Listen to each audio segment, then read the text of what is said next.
Hello class, good morning class. ये आपका botany में सेकेंड चैप्टर चल रहा है जिसका नाम आपका है प्लांट किंगडम। प्लांट किंगडम में हमने आपको जो स्टार्ट कराया है एल्गी के बारे में हमने पूरी डिटेल क्या उसका कैसे उसमें जनन होता है, कैसे इसमें किस तरीके से इसको बांटा गया है, किस क्लासिफिकेशन कैसे किया गया है, ये सारी चीज़ें हमने लास्ट क्लास में आपको बताई। ठीक है, तो आज जो हमारा टॉपिक है ब्रायोफाइट का क्लासिफिकेशन है। कुछ इकोनॉमिक इम्पोर्टेंस होती है इसकी, क्या होती है इकोनॉमिक इम्पोर्टेंस, ये भी हम आपको बताएंगे। इसकी पहले वाली जो ब्रायोफाइटा की क्लास थी उसमें हमने ब्रायोफाइटा से रिलेटेड कई सारी चीज़ें बताई थी, रिप्रोडक्शन तक के बारे में आपको बताया था। एक दो डायग्राम है, इसके अंतर्गत जो आता है रिस्ट्रिया, मार्केसिया, ये सारे जो प्लांट्स हैं स्पेगनम, ये सारे क्या हैं प्लांट या फिनोरिया, सारे प्लांट्स आते हैं। ओके, आज जो हम आपको बताने जा रहे हैं वो इसका आर्थिक महत्व, क्या इकोनॉमिक इम्पोर्टेंस होती है। तो इकोनॉमिक इम्पोर्टेंस क्या है, ब्रायोफाइट।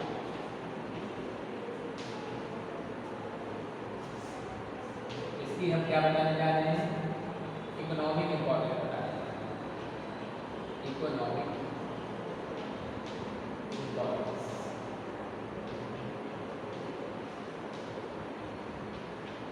अब देखिए इकोनॉमिक इम्पोर्टेंस में क्या क्या आता है, हमने आपको बताया है इसके अंतर्गत कौन कौन से पौधे आते हैं।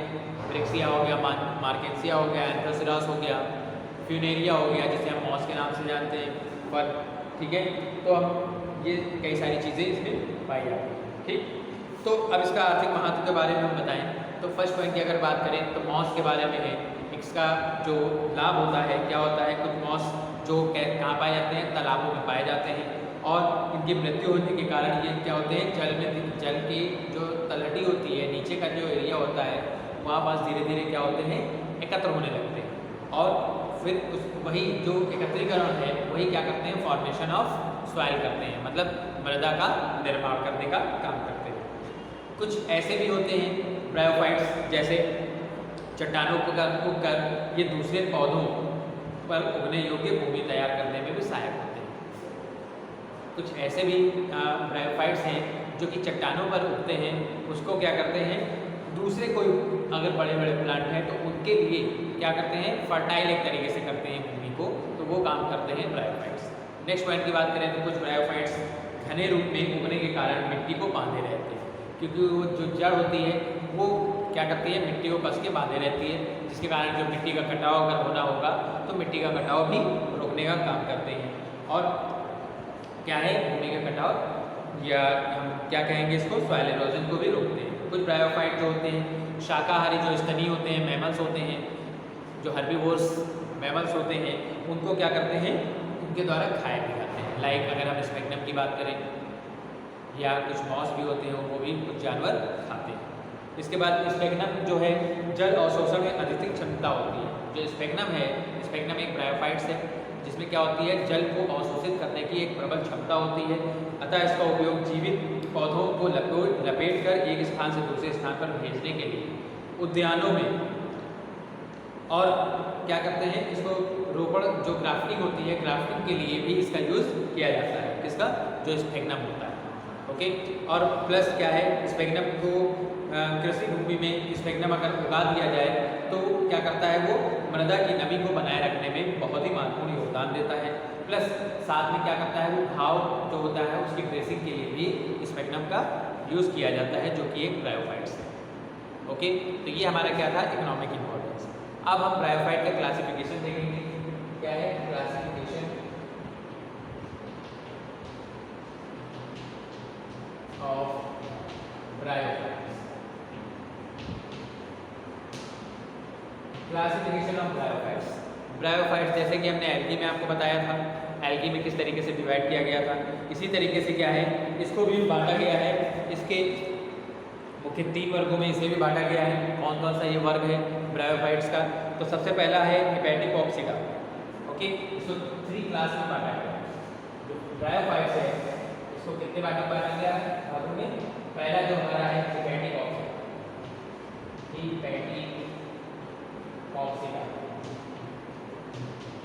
ये क्या है, क्लास, क्या है, क्लास 1। क्लास 1 जिसे हम क्या कहते हैं हेपेटिकॉक्सीडा के नाम से जानते हैं। अब हेपेटिकॉक्सीडा सेकेंड नंबर की अगर क्लास बात करें, क्लास हमारा जो सेकेंड है, क्लास सेकेंड में क्या आता है एंथोसिरोटॉक्सीडा।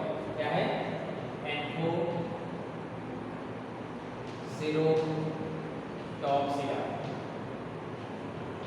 ये हमारा दूसरा वर्ग है। और तीसरा वर्ग में हमारा जो आता है थर्ड, जो हमारी क्लास इस ब्रायोफाइट की बनी है वो क्या है हमारा ब्रायोप्सिडा। ब्रायोप्सिडा क्या है ब्रायोप्सिडा, इसको हम ब्रायोप्सिडा के नाम से जानते हैं। ओके, अब हम सबसे पहले हेपेटिकॉक्सीडा की बात करते हैं। हेपेटिकॉक्सीडा क्या होते हैं? ये प्लांट ऐसी बॉडी इसकी होती है जो कि ये क्या होते हैं हरे होते हैं, अधिकतर या सभी जितने भी प्लांट होते हैं वो हरे ही होते हैं ब्रायोफाइटा में। तो इसमें क्या है चपटे पृष्ठधारी या डॉर्सल वेंट्रल थैलस के आकार की संरचना इसमें पाई जाती है। इसमें क्या होता है जड़ तना पत्तियां जो होती हैं वो प्रेजेंट होती हैं, और ये क्या है इसके मध्य में शिरा मिडरिब क्या होती है नहीं पाई जाती है। मीन्स अगर हम मिडरिब की बात करें, कोई अगर बीज की पत्ती में जो सबसे बीज में एक गड्डी टाइप स्ट्रक्चर होती है उसी को हम क्या कहते हैं मिडरिब कहते हैं। मान लीजिए शरीर की पत्ती है, बीज का स्थान होता है, यही हमारी मिडरिब कहलाती है। लेकिन क्या है जो ब्रायोप्सिडा में है, इसमें जो हमारा हेपेटिकॉक्सीडा है इसमें किसी भी तरह की कोई भी मिडरिब नहीं पाई जाती है या मिडरिब का अभाव होता है। नेक्स्ट पॉइंट की बात करें, जो मूलांग होते हैं वो क्या होते हैं टू टाइप्स के होते हैं। एक होता है स्मूथ वॉल होता है और एक होता है ट्यूबरकुलेटेड। दो प्रकार के मूलांग, या हम कह सकते हैं धीरे धीरे उसमें जैसे जड़ के समान संरचना निकलती है, एक रोम के समान जो कि राइजॉइड स्ट्रक्चर बनाती है। ओके, तो वो दो टाइप के होते हैं, एक होता है स्मूथ वॉल वाली और एक क्या होता है ट्यूबिकुलेटेड। नेक्स्ट पॉइंट की अगर हम बात करें तो इसमें जो थैलस होता है वो अधर तल पर स्केल्स प्रेजेंट होते हैं। थैलस के जो इसका साइड होता है कौन सा, ठीक है, अधर भाग जो होता है उसमें क्या होते हैं ये स्केल्स में पाए जाते हैं। नेक्स्ट पॉइंट की बात करें, इसमें जो स्पोरोफाइट स्टेज होती है या बीजाणुद्भिद अवस्था होती है वो क्या होती है बहुत ही सिंपल होती है, जिसमें कैप्सूल का निर्माण होता है। जैसे रिक्सिया, इसमें क्या है कभी कभी फूट सीटा और कैप्सूल में भिन्न होते हैं। ठीक, अगर हम रिक्सिया की बात करें तो एक रिक्सिया के प्लांट को अगर हम कैटेगरी वाइज बांटें तो 3 भागों में बांट सकते हैं। कौन कौन सा है? फूट, सीटा और कैप्सूल। ओके, तो ये रिक्सिया को बांट सकते हैं। इसी तरीके से क्या है इसमें कॉलिमेला का अभाव होता है। कैप्सूल जो कैप्सूल होता है, कैप्सूल में कॉलिमेला जो होता है वो प्रेजेंट नहीं होता है। इसमें क्या होते हैं क्लोरोप्लास्ट पाए जाते हैं, जिसके कारण ये क्या करते हैं अपना भोजन स्वयं बनाते हैं। एग्जाम्पल की अगर इसमें बात करें तो जैसे हमारा रिक्सिया हो गया, मार्केसिया हो गया, ये क्या है हेपेटिकॉक्सीडा के मुख्य एग्जाम्पल। नेक्स्ट क्लास की बात करते हैं एंथोसिरोक्सीडा, जिसके अंतर्गत एंथोसिरोस प्लांट है वो आता है। इसमें क्या होता है इसकी जो इसे हॉर्न बर्ड के नाम से भी जानते हैं। क्या बोलते हैं? Horn bird. हॉर्न बर्ड के नाम से भी इसको जाना जाता है, इसको एंथोसिरोक्सीडा। इसकी जो बॉडी होती है, प्लांट बॉडी होती है, वो कैसी होती है? हरे चपटे डॉर्सोवेंट्रिकली और थैलस के आकार की इसकी बॉडी होती है, और प्लस इसमें जो मूलांग होते हैं वो स्मूथ वॉल्ड होती है, और इसमें किसी भी प्रकार का कोई भी स्केल नहीं प्रेजेंट होता है। इसमें जो कैप्सूल होता है वो लंबा होता है तथा बेलनाकार होता है, सिलिंड्रिकल होता है। इसमें क्या होता है 1 फुट प्रेजेंट होता है। ओके, प्लस इसमें हॉर्न टाइप स्ट्रक्चर प्रेजेंट होती है, इसीलिए हम हॉर्न बर्ड के नाम से इसको जानते हैं। ठीक, मतलब सींग के समान एक संरचना हम कह सकते हैं कि निकली होती है, जिसे हम हॉर्न बर्ड के नाम से जानते हैं। इसमें क्या होता है कैप्सूल और कॉलिमेला भी प्रेजेंट होते हैं। एग्जाम्पल की अगर हम बात करें एंथोसिरोस और नोटोथाइलस, क्या है इसके एग्जाम्पल की बात करते हैं तो क्या है नोटोथाइलस और एंथोसिरोस,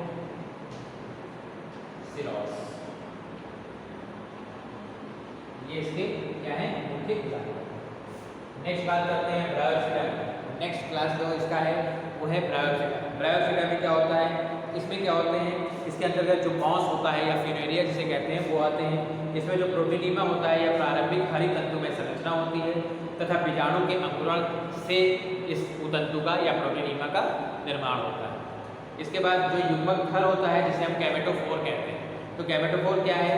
यह तना, पत्ती तथा मूलांग में विभाजित होता है।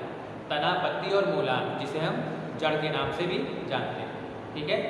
इसके बाद जो मूलांग होता है वो कैसा होता है? ब्रांच होता है, मतलब कई सारी शाखाओं में बटा हुआ होता है और मल्टीसेलुलर होता है। नेक्स्ट, बीजाणुद्भिद जो अवस्था होती है उसे तीन भागों में बटी होती है। इसलिए जो बीजाणुद्भिद अवस्था है वो 3 भागों में बटी होती है, जिसे हम क्या कहते हैं? फूल, शीटा और कैप्सूल, ठीक है। इसके अंतर्गत क्या है? हमने बताया फ्यूनेरिया जिसे हम मॉस के नाम से जानते हैं, फ्यूनेरिया या मॉस कहते हैं, ठीक है। तो इस तरीके से ये क्या है? क्लासिफिकेशन है ब्रायोफाइट्स का। अगर हम फूल, शीटा और उसकी बात करते हैं तो एक डायग्राम के माध्यम से आपको कुछ बताते हैं। जैसे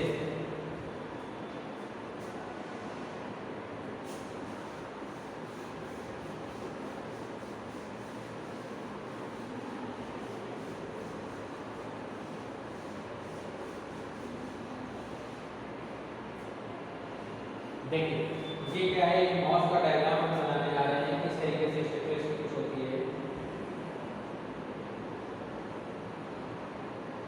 इस तरीके से इसमें कुछ जो पत्तियां होती हैं कुछ इस तरीके से पत्तियां निकली हुई होती हैं।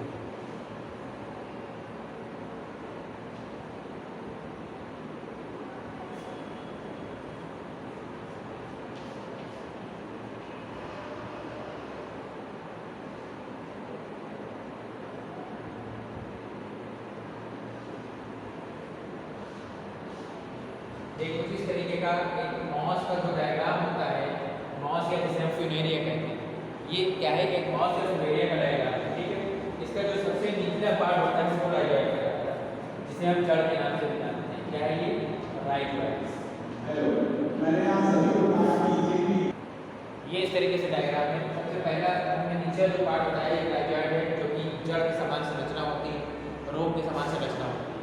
इसके बाद ये जो एरिया होता है ये इसकी मेन एक्सिस कहलाती है, ठीक है, जिसे हम क्या कहते हैं? एक्सिस कहते हैं। और यही हमारा क्या कह सकते हैं कि एक बेसल पार्ट है, तो इसको हम फुट के नाम से भी जानते हैं, फुट, ठीक है, FWT फुट। इसके बाद जो लीव्स, ये जो एरिया है, ये हमारा जो एरिया है ये क्या है? लीव्स होती है, ठीक है। इस तरीके से क्या है? लीव्स प्रेजेंट होती है। ये हमारे क्या है? लीव्स।